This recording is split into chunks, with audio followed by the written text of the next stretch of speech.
All right, let's talk about a book that completely changed the sales game. It's called Predictable Revenue by Aaron Ross, and it's basically the playbook for how Salesforce.com built an absolute monster of a sales machine. We're talking $100 million in new revenue. We're going to break down exactly how they did it and how these ideas might just change the way you think about sales. So, to kick things off, let's start with a pretty tough question, one that a lot of executives probably lose sleep over. What's the #1 reason sales VPs get shown the door? It's probably not what you think. It has nothing to do with having a bad product or even a weak team. The real answer points to this fundamental mistake that companies just keep making over and over again. And there it is. It's this one, fatal assumption. That if you just hire a bunch of salespeople, they'll magically go out and drum up all the new business you need all by themselves. You know the drill, right? It's that old sink or swim mentality. Just give them a phone, a territory, and wish them luck. This is the shaky foundation that so many failed sales plans are built on.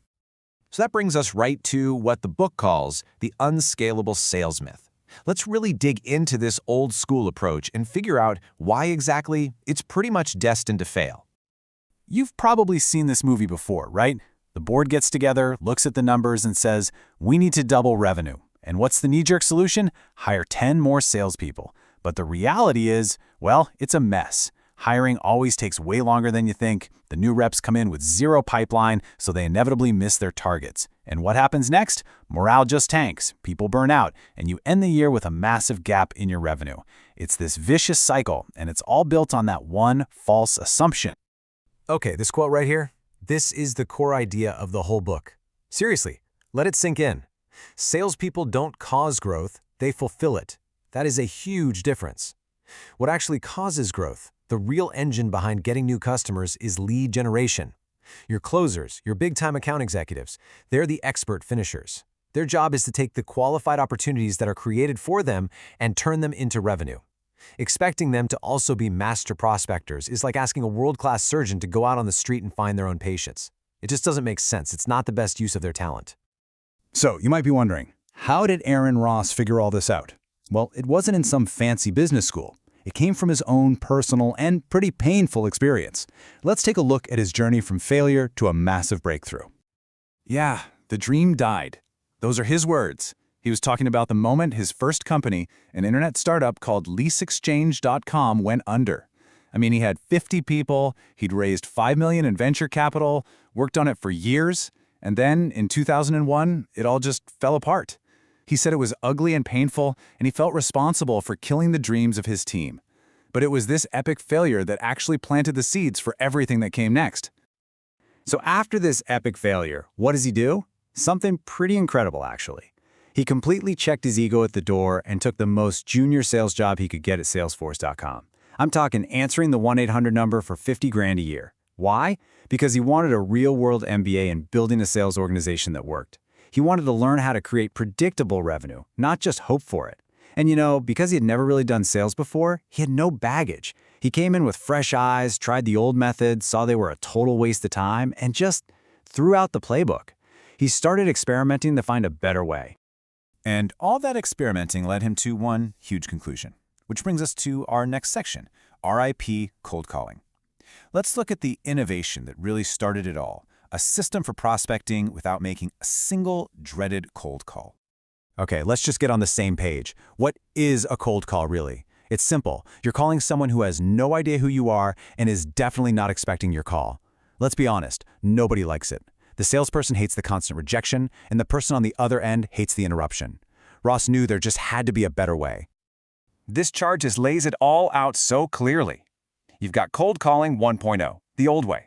It's all about brute force. The intention is just to sell, sell, sell. The main tool is the phone, and success is measured by activity. How many dials did you make today? The result? It's just horribly inefficient, it kills morale, and your revenue is totally unpredictable. Now, cold calling 2.0 flips the whole thing on its head.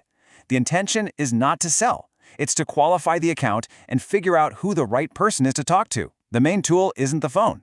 It's targeted email, used to get referrals.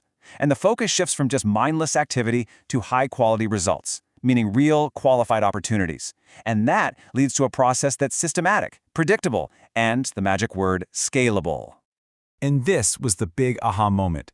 He realized the hardest part of prospecting wasn't convincing the decision maker, it was just finding the right person to talk to in the first place, especially in a big, complex company.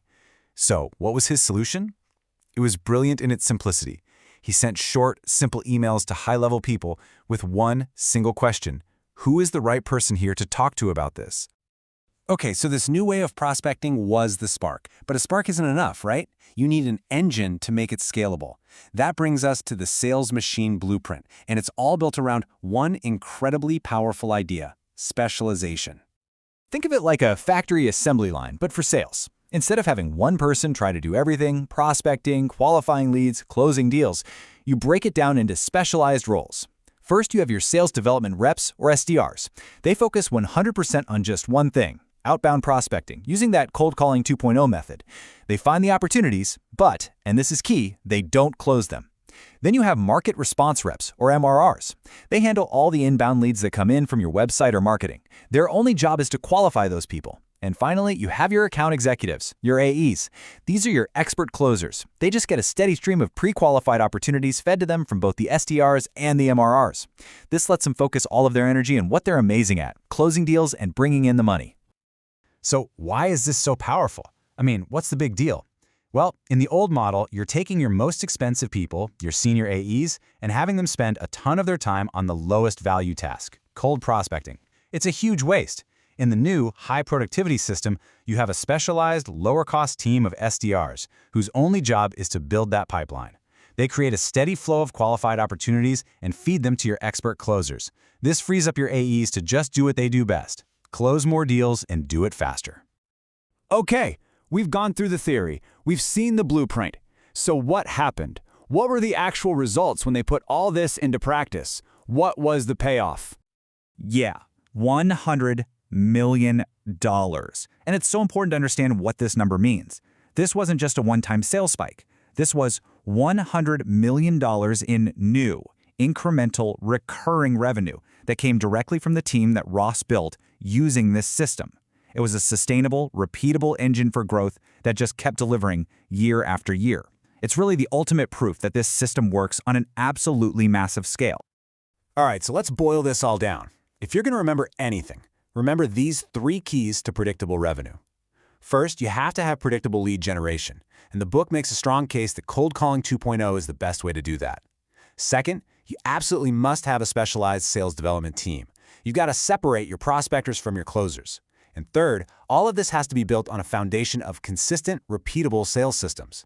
That way, your success doesn't depend on hiring one superstar salesperson. It depends on a process that anyone can follow and succeed with.